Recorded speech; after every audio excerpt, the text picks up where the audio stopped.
Hello everyone, welcome to legal and beyond. ఈరోజు నేను ఈ వీడియో ద్వారా మీతో షేర్ చేసుకున్న విషయం అంటే, ఈ రోజుల్లో బిజినెస్ చేయాలంటే ఒకటి మోస్ట్ ఇంపార్టెంట్ థింగ్ అండి. అది లేకపోతే ఈ రోజుల్లో ఏ బిజినెస్ జరగదు. ఏదైనా ప్రోడక్ట్ కానీ సర్వీసెస్ కానీ అది లేకుండా అసలు ఏ బిజినెస్ కూడా మూవ్ అవ్వడం లేదు. అదేంటంటే చెప్పండి, ఏంటంటే అది రివ్యూస్. ఆ రివ్యూస్ అనేది మీకు పాజిటివ్ రివ్యూ ఉంటేనే మీకు ప్రోడక్ట్ బేస్డ్ బిజినెస్ అయినా సర్వీస్ బేస్డ్ బిజినెస్ అయినా అది పాజిటివ్ రివ్యూస్ ఎంత ఎక్కువగా ఉంటేనే ఆ బిజినెస్ అంత ఫార్వర్డ్ అవుతుంది. మీరు గమనించారో లేదో, ఇప్పుడు ఏ చిన్న వస్తువు మనం కొనేటప్పుడు కూడా ముందు దాని రివ్యూస్ చూస్తున్నాం. ప్రోడక్ట్ కింద రివ్యూస్ ఎలా ఉన్నాయి, దీనికి ప్రోడక్ట్ క్వాలిటీ ఎలా ఉంది, పర్ఫార్మెన్స్ ఎలా ఉంది అనేది చూస్తాం. దానికి కొన్న తర్వాత వాళ్ళ ఆఫ్టర్ సేల్ సర్వీస్ ఎలా ఉంది, ఇలాంటివన్నీ కూడా మనకి రివ్యూ బేస్డ్. ఏదైనా కూడా ఏ చిన్న వస్తువు కొనాలన్నా ఆ ప్రోడక్ట్ మీద రివ్యూస్ చూసి ఇప్పుడు మనం ప్రోడక్ట్ పర్చేజ్ చేస్తున్నాం.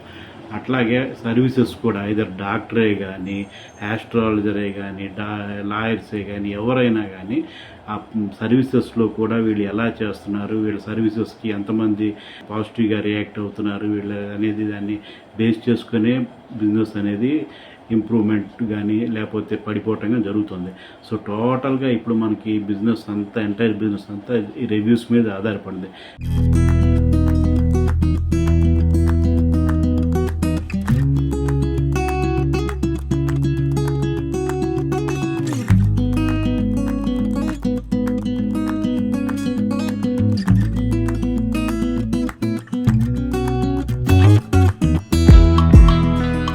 మీరు గమనించారా, ఇప్పుడు ఇదివరకు మనం డాక్టర్ దగ్గరికి వెళ్ళామంటే డాక్టర్ మనకు చూడాలంటే ఎంత 5 minutes పడుతుంది మనకు చూడడానికి డాక్టర్. కానీ ఇప్పుడు ఈ రివ్యూస్ లీడ్ చేస్తుంది కాబట్టి మొత్తాన్ని డాక్టర్స్ దగ్గరికి వెళ్తే కూడా డాక్టర్ మీతో మంచిగా మాట్లాడటం, మంచిగా రిసీవ్ చేసుకోవటం, మీకు మంచిగా చెప్పటం, ఇవన్నీ ఎందుకు చేస్తున్నారంటే రివ్యూస్. ఆ రివ్యూస్ కనుక నెగిటివ్ రేటింగ్ ఉందంటే వాళ్ళకి ఆటోమేటిక్గా వాళ్ళ సెలక్షన్ పాయింట్లో వెనక్కి వెళ్ళిపోతూ ఉంటారు. సో కాబట్టి మీతో మంచిగా మాట్లాడటం, అసలు విషయం కంటే పనికిరాని విషయాలు ఎక్కువ మాట్లాడటం. మీరు చూడండి కొన్ని reviews, doctor is so nice, ఈ అండర్స్టాండ్ ది పేషెంట్ ప్రాబ్లం, ఈ టాక్స్లో సో నైస్లీ, సో అది ఇది చాలా బాగా మాట్లాడతాడు, ఎస్ లాట్ ఆఫ్ పేషెన్స్ అని అదని ఇవన్నీ చాలా పెడుతుంటారు. ఇవన్నీ ఎందుకంటే కేవలం రివ్యూస్ గురించి అండి. నేను ఒకటి గమనించింది ఏంటంటే, మనం ఏదైనా ప్రోడక్ట్ కొన్నప్పుడు వాళ్ళ వెంట నుంచి మనకు సప్లై చేస్తారు కదా, వాళ్ళు దాంట్లో చిన్న స్లిప్ కూడా పెట్టి పంపిస్తున్నారు. మంచి రేటింగ్ ఇవ్వండి, మీకు ఏమైనా ప్రాబ్లం వస్తే మా నెంబర్తో మీరు డైరెక్ట్ కాంటాక్ట్ చేయండి, మేము రీప్లేస్ చేస్తాము, దయచేసి నెగిటివ్ రేటింగ్ ఇవ్వమాకండి, ప్రోడక్ట్ మీద మీకు ఏమైనా నెగిటివ్ ఇంపాక్ట్ ఉంటే మాతో డైరెక్ట్ కాల్ చేయండి అనే పరిస్థితికి వచ్చేసింది ఇప్పుడు మార్కెట్. సో టోటల్గా ఇప్పుడు బిజినెస్ అంతా రివ్యూస్ మీద డిపెండ్ అయి ఉందండి.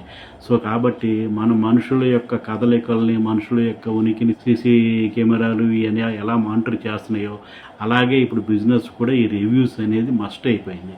సో కాబట్టి ఇప్పుడు ఏమైపోయిందంటే, మీరు ఇంకొకటి గమనించాల్సిన విషయం ఏంటంటే, కొన్ని ప్రోడక్ట్స్కి ఊరికి, కొన్ని సర్వీసెస్, కొన్ని ప్రోడక్ట్స్కి ఒక 10 రివ్యూలు 15 రివ్యూలతోనే ఉంటాయి. ఒక 5 రివ్యూలు 10 రివ్యూలు 15 రివ్యూలు అవన్నీ ఫేక్ అండి. జస్ట్ ఏంటంటే వాళ్ళ ఫ్రెండ్స్ తోటి వాళ్ళతోటి వీళ్ళతోటి రాయిపించుకుంటారు. సూపర్, గుడ్, చాలా బాగుంది, అది ఇది నైస్ గీస్ అని. అవన్నీ వేస్ట్. అట్లీస్ట్ మీకు మనకు కనీసం ఒక 150, 200, 300 అట్లా ఉంటే ఏంటంటే వాటిలో మీకు ఎంతవరకు పాజిటివ్ రేటింగ్ ఎక్కువ ఉంది అనే దాన్ని బేస్ చేసుకొని మీరు దాని డెసిషన్ తీసుకోలేదు తప్ప, కొంతమంది ఏం చేస్తారంటే వాళ్ళకి ఎవరు ఉండరు, ఊరికే జస్ట్ వాళ్ళతో వీళ్ళతో కొన్నిటికంటే అసలు రేటింగ్ ఏమి ఉండవు, కొన్నిటికి ఏదో 5-6 వాళ్ళ వరకు రాయించుకుంటారు. ఇంకొంతమంది ఏంటంటే సర్కిల్ ఎక్కువ ఉన్న వాళ్ళు ఇంకొక 20-30 మందితో 40 మందితో రాయించుకుంటారు. అంతే, దానివల్ల ఇదే పెద్దగా ఒరిగింది లేదు. కాబట్టి ఇక్కడ మీరు గమనించాల్సిన విషయం ఏంటంటే, రేటింగ్ జెన్యూన్ రేటింగ్ అంటే వెరిఫైడ్ పర్చేజ్ అని అమెజాన్ వాటిలో ఉంటుంది, వెరిఫైడ్ పర్చేజర్ అని చెప్పి. అంటే ఏంటంటే ప్రోడక్ట్ నిజంగా వాళ్ళ దగ్గర కొన్నాడు, వాడి అనుభవాన్ని రాస్తుంటారు, అవి జెన్యూన్గానే ఉంటాయి. కానీ కొన్ని చోట్ల ఏమైందంటే ఫేక్ రివ్యూస్ కూడా కొన్ని ఉంటాయి. అంటే కాంపిటీటర్స్ వేరే వాళ్ళు బీట్ చేయడం కోసం కూడా చేస్తుంటారు. సో ఫేక్ రివ్యూస్ చేసినప్పుడు వాళ్ళు దాని మీద యాక్షన్ తీసుకోవడానికి, దాని మీద చేయడానికి దానికి వేరే ప్రొసీజర్ ఉందనుకోండి దాని మీద.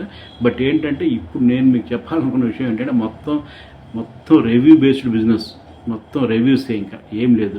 మీకు రివ్యూస్ మీరు మీ ప్రోడక్ట్ మీద నెగిటివ్ రేటింగ్ ఉందంటే మీ బిజినెస్ 50-60% పోయినట్టే. అట్లాగే సర్వీసెస్లో కూడా మీరు బాగా కనుక సర్వీస్ చేయకపోయినా మీ సర్వీస్లో ఏమన్నా ఇది లేకపోయినా కూడా మీకు ఈ రేటింగ్ చూస్తే నెగిటివ్ రేటింగ్ ఎక్కువ ఉందంటే పడిపోతుంది. సో కాబట్టి ఫ్రెండ్స్, నేను చెప్పేది ఏంటంటే ఈ రేటింగ్ బేస్ చేసుకొని ఉంటున్నారు కాబట్టి ఇందులో పాజిటివ్ నెగిటివ్ కూడా ఉంటున్నాయి, కొన్ని ఫేక్వి కూడా. దాన్ని చూస్ చేసుకొని డెసిషన్ తీసుకోవచ్చు. అలాగే ఫేక్ రివ్యూస్ చేసే వాళ్ళ మీద కూడా చర్య తీసుకోవడానికి దానికి ఒక ప్రొసీజర్ ఉంది, అలా కూడా చేసుకోవడానికి ఛాన్స్ ఉంది. ఈ వీడియోపై మీ అభిప్రాయాలను కామెంట్ రూపంలో తెలియచేయండి. Okay, thank you.